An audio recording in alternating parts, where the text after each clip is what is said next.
টেবিলের সাইডে ওই লাঠিটা কে আনলো রে? মনে হয় স্কুলে ঝুল ঝাড়ার জন্য কেউ নিয়ে এসেছে। স্যার কাল আমাকে বলছে এই ছড়িটা আনতে, আজ পড়া ধরবে, পড়া না হলে সবাইকে ওই ছড়ি দিয়ে কেলান দিবে। তুই পড়া পালিস বলে স্যারের কথা শুনে ছড়ি নিয়ে চলে এসেছিস। এই ছড়িটা দেখে যেটা পড়ে এসেছিলাম সেটাও ভুলে গেলাম। তোর এই ছড়িটা দেখে কি হচ্ছে? এখন তুই আমাকে ডিস্টার্ব করিস না, আমি এখন মন্ত্র পাঠ করছি। এই ছড়ি আমার কিছুই করতে পারবে না। ক্লিং ব্লিং ইং, ছড়ি তুই আমার কিছুই করতে পারবি না। ক্লিং ব্লিং ইং, ক্লিং ব্লিং ইং ফুস। আমার তো এই ছড়িটা দেখে একটা গান মনে পড়লো। তোর আবার কি গান মনে পড়লো বল দেখি? পড়া তো করিনি, আগে তো বুঝিনি, আজ কি হবে রে আমার? স্কুলে এসে করলাম কি ভুল, ছড়ি দেখে মন ছটপট করে। মার ছাড়া আর কি আর আছে, মার ছাড়া আর কি আর বাকি বল। যাই চলে যাই বাথরুমে, আমার কাছে আর কোনো নাই উপায়। আজ তো কালুদার গানটা শুনে জানটা একদম ভরে গেল। কি গান করলে কালুদা আজকে তুমি, মনটা পুরো ভরেই দিলে। তোরা সবাই চুপ কর, স্যার আসছে। বাচ্চারা, আজকে তোমাদের স্যার বিশেষ মিটিং এর কারণে একটু বাইরে গিয়েছে, এর জন্য তোমাদের স্যার আজকে ক্লাস নিতে পারবে না। তোমরা সবাই চুপচাপ বসে থাকো, তোমরা একদম আওয়াজ করবে না, কারণ পাশে ক্লাস হচ্ছে, কোনো ডিস্টার্ব যেমন না হয়, ঠিক আছে? ঠিক আছে। ফেলু, তুই এমন মন্ত্র মারলি, সত্যি না সত্যি স্যার তো একদম আজকে ক্লাসেই এলো না। আমার মন্ত্রের খেলা তোরা কি দেখেছিস? এটা তো পুরো সামান্য, এটা তো শুধু স্যারই ক্লাসে এলো না। আমি এমন মন্ত্র জানি, অক্সফোর্ড বিশ্ববিদ্যালয় থেকে প্রফেসর চলে আসবে আমাদেরকে পড়াতে, তুই জানিস? তোরা সবাই চুপ কর, কে আসছে মনে হয়। Good morning sir. Good morning. Morning. তোমাদের স্কুলে আমি নতুন জয়েন করেছি, সকলেই সিট ডাউন হয়ে যাও। তোদের আমি বিজ্ঞান ক্লাস নেব। টেবিলের সামনে এরকম একটা লাঠি কে রেখেছে? স্যার আমি রেখেছি, আমাকে স্যার কালকে আনতে বলেছিল। ভালোই জমবে, এই ছড়ি দেখে আমার হাত সুরসুর করছে।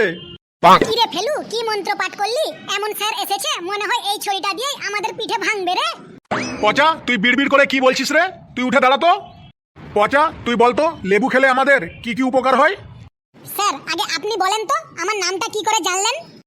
নাম পেজনের খাতায় তোর নামটা দেখলাম। কোন লেবুটার কথা বলছেন স্যার? কাগজি লেবু না কমলা লেবু না বাতাবি লেবু? অরেঞ্জ মানে কমলা লেবুর ব্যাপারে বল। লেবু টক খেলে আমাদের শরীরে রোগ প্রতিরোধের ক্ষমতা বেড়ে যায়, শরীরে কোনো রোগ হয় না। শরীরে কোনো রোগ না হওয়ার কারণে শরীরের শক্তি বেড়ে যায়, আর শরীরের শক্তি বেড়ে গেলে মানুষের মধ্যে মারামারি আর খুনাখুনির ক্ষমতাও বেড়ে যায়। এই কারণেই ডাক্তারখানায় ভিড় বেড়ে যায়, আর হাসপাতালে তো পা রাখার কোনো জায়গাই থাকে না, আর পুলিশ স্টেশনে তো ইনকাম বেড়ে যায়। এই থাম বলছি, থাম। এসব কি আলতু ফালতু বকছিস? তোকে বললাম যে কমলা লেবু খেলে কি হয়, তুই এসব কি বলছিস? কি হাসপাতাল, কি পুলিশ স্টেশন, কি মারামারি, এসব তুই কি ধরছিস? আমার পরিচয়টা দিতে কিন্তু তোদেরকে ভুলে গেছি, আমি খুব রাগি স্যার। তোরা সবাই ভালো করে কান খোলে শুনেলে, আমার কিছু ডিসিপ্লিন আছে। প্রতিদিন স্কুলে আসা, প্রতিদিন পড়া করা, নখ কেটে স্কুলে আসা, স্কুলের ইউনিফর্ম পরে স্কুলে আসা। তোদের দিকে তো তখন থেকে ভালো করে নজর দিই না। তোদের ইউনিফর্ম কই? তোরা ইউনিফর্ম পরে স্কুলে আসিস না? মনে হচ্ছে তোদের যেটা ইচ্ছা সেটাই পরে এসেছিস। এমন মনে হচ্ছে তোদেরকে দেখে তোরা যেমন একটা বিয়ে বাড়ির বরযাত্রী এসেছিস। এই তুই তুই দাঁড়া তো, তোর ইউনিফর্মটা কই?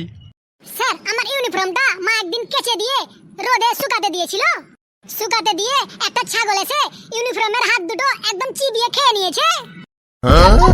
ছাগলকে কি বাড়িতে তোরা কিছু খেতে দিস না, যে ছাগল এসে তোদের ইউনিফর্মের হাত দুটা খেয়ে নিচ্ছে? কালকে ইউনিফর্ম কিনে তারপরে স্কুলে আসবি। ইউনিফর্ম ছাড়া যদি স্কুলে তোকে দেখতে পাই তাহলে মুরগি বানিয়ে সারা স্কুল ঘোরাবো। এই তুই দাঁড়া তো, তুই তো একদম নতুন ফ্যাশন করে এসেছিস। তোর ইউনিফর্ম কই? ওর তো ছাগলে খেয়েছে, তোর আবার কিসে খেয়েছে? স্যার অনেকদিন ইউনিফর্ম পরেনি তো, তাই বাড়িতে পড়ে আছে, সেটা দেখে মা ঘর মুছা বানিয়ে নিয়েছে। বাহ বাহ বাহ, ইউনিফর্ম নিয়ে ঘর মুছা বানিয়েছে? তোর মাকে তো নোবেল পুরস্কার দেওয়া দরকার রে। তোকে দুদিন টাইম দিলাম, ইউনিফর্ম নতুন কিনে তারপরে স্কুলে আসবি, না হলে স্কুলে একদম মুখ দেখাবি না। স্যার দুদিনে হবে না, টাকা পয়সার বাড়িতে বিশাল অসুবিধা। বাড়িতে ছোট্ট ছোট্ট ভাই বোন আছে, ওদের জন্য ল্যাকটোজিন 1, সেরেলাক্স 2 আর ডিব্বা দুধ কিনতে হবে। কমসে কম 2 মাস টাইম দিন স্যার। আমরাও তো ছোট্টবেলায় মানুষ হয়েছি, আটা খেয়েছি, সাবু গুঁড়া খেয়ে মানুষ হয়েছি। তুইও তোর ভাই বোনদেরকে আটা, সাবুদানা এগুলা খাওয়া, তুই কেন সেরেলাক্স, ল্যাকটোজিন 1, ল্যাকটোজিন 2 খাওয়াতে যাচ্ছিস? এর চাইতে তোর ড্রেসটা মানে ইউনিফর্মটা বেশি জরুরি। এই এই এই তুই দাঁড়াতো দাঁড়াতো, তুই তো একদম পাগলু পাগলু ড্রেস পরে এসেছিস, তুই দাঁড়াতো। ছি ছি ছি ছি, তোদের স্কুলে একদম ডিসিপ্লিন বলে একটুও কিচ্ছুই নাই। তোর আবার ইউনিফর্মটা কি হয়েছে রে? স্যার আমার ইউনিফর্মটা কেচে দিয়ে ছাদে মেলে দিয়েছিলাম, তারপর ঝড়ে উড়িয়ে নিয়ে চলে গিয়েছে। ঝড় ঝাড়ি উঠলে মোবাইলে চার্জ আছে কিনা সেটা ভালো করে দেখিস, কিন্তু ইউনিফর্মটা যে ছাদে মেলেছিস সেটা দেখার টাইম পাস নেই। ইউনিফর্ম পরে স্কুলে তো আসিস না, এর জন্য ইউনিফর্মের কোনো খেয়ালই নেই। সামনের দিন যদি তোকে ইউনিফর্ম পরে না আসতে দেখি স্কুলে, 5 ঘন্টা একটানা মুরগি বানিয়ে রাখবো। এই তুই দাঁড়াতো, তোর ইউনিফর্ম কই রে? এদের মতো তুইও ইউনিফর্ম না পরে চলে এসেছিস। স্যার আমি প্রমিস করছি আর কোনোদিনও ইউনিফর্ম ছাড়া আমি স্কুলে আসবো না। সামনের দিন অবশ্যই আমি ইউনিফর্ম পরে স্কুলে আসবো। কালকে বাজার থেকে একদম ঝকঝকে নতুন ইউনিফর্ম কিনে তারপরে স্কুলে আসবো স্যার। ঠিক আছে, তোর প্রমিসটা যেন মনে থাকে, বসে পড়। আমাকে দেখে লুকাচ্ছিস? এই তুই দাঁড়াতো, কে তো দেখে মনে হয় একদম খোকা বাবু, একদম মেলাতে বেড়াতে এসেছে। এই তোর ইউনিফর্ম কই রে? স্যার আমরা তো কেউ ইউনিফর্ম পরে স্কুলে আসি না, তাই এই জন্য আমি ইউনিফর্ম আর কিনিই নি। এরকম ডিজাইনের জামা কাপড় কিনতে পারিস আর ইউনিফর্ম কিনতে পারিস না কেন? তোর এই গলা কাটা জামাটার দাম কত? স্যার আমার জামাটার দাম মাত্র 1400 টাকা। 1400 টাকা দিয়ে স্কুলের 4টা ইউনিফর্ম কিনা যাবে। কালকে যেমন ইউনিফর্ম ছাড়া তোকে না দেখতে পাই, না হলে কিন্তু তোর কপালে কষ্ট আছে। আগে আমি যে স্কুলে থাকতাম সেই স্কুলে আমার ডিসিপ্লিন যদি কেউ ভঙ্গ করতো তাকে আমি ছাড়তাম না, এমনকি সেই স্কুলের হেডমাস্টারকেও আমি ছাড়তাম না। আমার মনে হয় এই জন্যই তো আপনাকে সেই স্কুল থেকে তাড়িয়ে দিয়েছে। বিড়বিড় করে এসব কি বলছিস? কই না তো, আমি তো কিছুই বলছি না তো। এবার একটু পড়াশোনা হোক, সকলে বিজ্ঞান বই বার কর। এবার তো আমরা একদম ফেসে গেলাম। কি হলো, বই বের কর। স্যার আজকে আমাদের রুটিনে বিজ্ঞান ক্লাস নেই, এর জন্য আমরা কেউ বিজ্ঞান বই নিয়ে আসিনি। বুঝেছি বুঝেছি, তোদের কাছে বই নেই তো কি হয়েছে, আমি কিছু প্রশ্ন জিজ্ঞাসা করছি, তোরা সবাই উত্তর দিবি। এই তুই দাঁড়াতো, নিউটনের প্রথম সূত্রটি বল। স্যার নিউটনের প্রথম সূত্রটি বলবো, যে কোনো বস্তুর বস্তুর বস্তুর বস্তুর অবস্থা। কিরে বস্তু বস্তু করবি না আগে কিছু বলবি? স্যার বলছি, কোন বস্তুর গতি গতি গতি স্থির স্থির স্থির। স্যার হচ্ছে না। হবে কি করে, বাড়িতে তো বইয়ের পাতা জীবনে খুলিস না, এমনি এমনি কি পড়া হবে? তুই ওইভাবেই দাঁড়িয়ে থাক, আজকের মতো ছেড়ে দিলাম। সামনের দিন যদি পড়া না পারিস তাহলে একদম মেরে তক্তা বানিয়ে দেবো।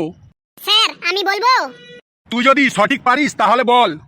যে কোনো বস্তুর অবস্থা স্থির বা অভ্যন্তরীণ গতিতে থাকলে, যদি কোনো বাহ্যিক বল না থাকে তবে বস্তুর গতিতে কোনো পরিবর্তন হবে না।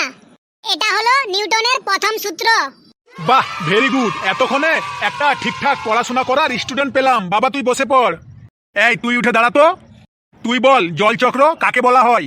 স্যার আমরা যে পানিটা পান করি সেই পানিটা ঘাম ও প্রস্রাবের মাধ্যমে আবার পাতালে চলে যায়, পাতালে গিয়ে আবার ভালোভাবে ফিল্টার হয়ে আবার আমরা টিউবওয়েলের বা সাবমার্সিবল মাধ্যমে তুলে আবার আমরা পান করি। এই প্রক্রিয়াটাকে বলা হয় জলচক্র। তুই কি আমাকে পাগলা পেয়েছিস? যেটা বলবি সেটাই আমি বুঝে যাব। এবার বুঝেছি বুঝেছি, এর জন্যই তোদের স্কুলে 1 সপ্তাহের বেশি কোনো মাস্টার টিকে না। আমি কিন্তু যাব না 1 সপ্তাহের মধ্যে, আমি কিন্তু বাঁকা তেঁতুল, আমি কিন্তু সহজে হাল ছাড়বো না, তোদেরকে আমি সাইজ করেই ছাড়বো। স্যার এই কোশ্চেনের উত্তরটাও আমি পারবো, আমি বলবো।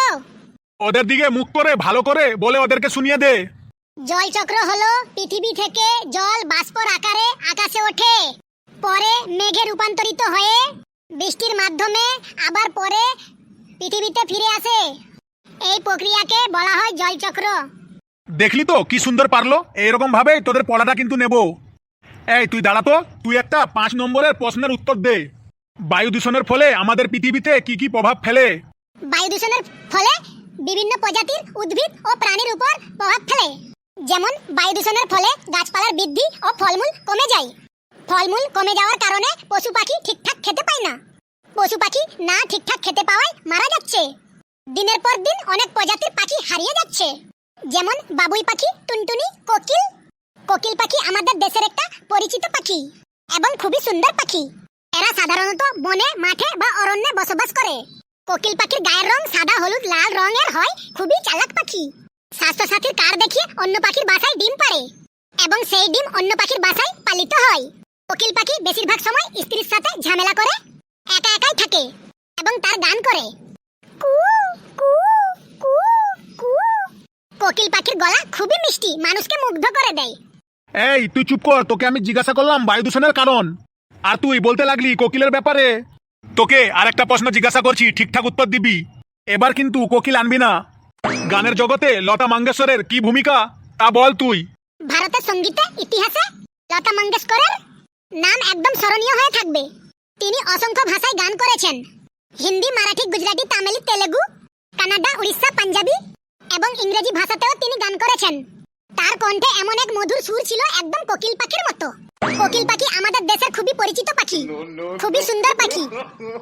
এরা সাধারণত বনে, মাঠে, অরণ্যে বসবাস করে। কোকিল পাখির গায়ের রং লাল, নীল, ব্লু, সবুজ, বাদামি, কালো রঙের হয়। কোকিল পাখি স্বাস্থ্যসাথী কার্ড দেখিয়ে অন্যের বাসায় ডিম পাড়ে। আর কোকিল পাখি বেশিরভাগ সময়ই স্ত্রীর সঙ্গে ঝগড়া করে একা একাই থাকে আর তার মধুর কণ্ঠে গান করে। কু কু কু। আবার তুই কোকিল পাখি নিয়ে চলে এলি। আজ মনে হয় তুই কোকিল পাখি দেখে এসেছিস। আমাকেও তুই চিনিস না, দেখি এবার তুই কি করে কোকিল পাখি নিয়ে আসিস। চলচ্চিত্র জগতে শাহরুখ খানের কিছু ভূমিকা নিয়ে বল। পচা রে, তুই তো এবার ফেসে গেলি রে। দেখি এবার তুই কোকিল কি করে নিয়ে আসিস। স্যার, বলিউডের শাহরুখ খানের ব্যাপারে বলবো। শাহরুখ খান, যিনি বলিউডের বাদশা হিসাবে পরিচিত।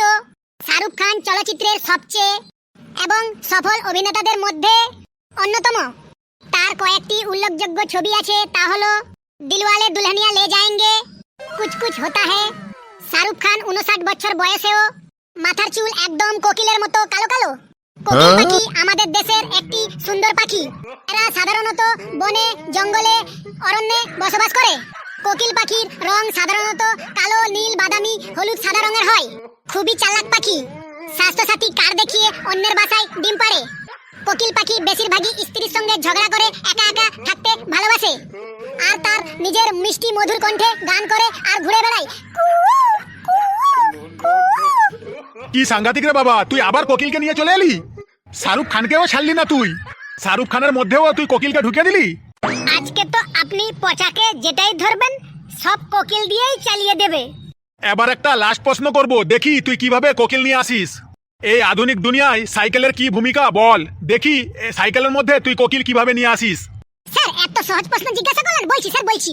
সাইকেল একটি জনপ্রিয় এবং পরিবেশ বান্ধব যন্ত্র, মানুষের চলাফেরার জন্য ব্যবহার হয়। এটি মূলত দুটি চাকা, একটি ফ্রেম, একটি হ্যান্ডেল, এক জোড়া পেডেল এবং একটি ক্লিং নিয়ে অবস্থিত।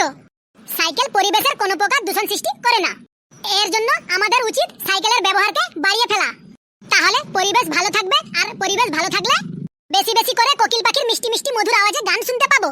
কোকিল পাখি হলো আমাদের দেশের একটি খুবই পরিচিত পাখি এবং সুন্দর পাখি। এরা সাধারণত বনে, জঙ্গলে, অরণ্যে বসবাস করে এবং কোকিল পাখি খুবই চালাক পাখি।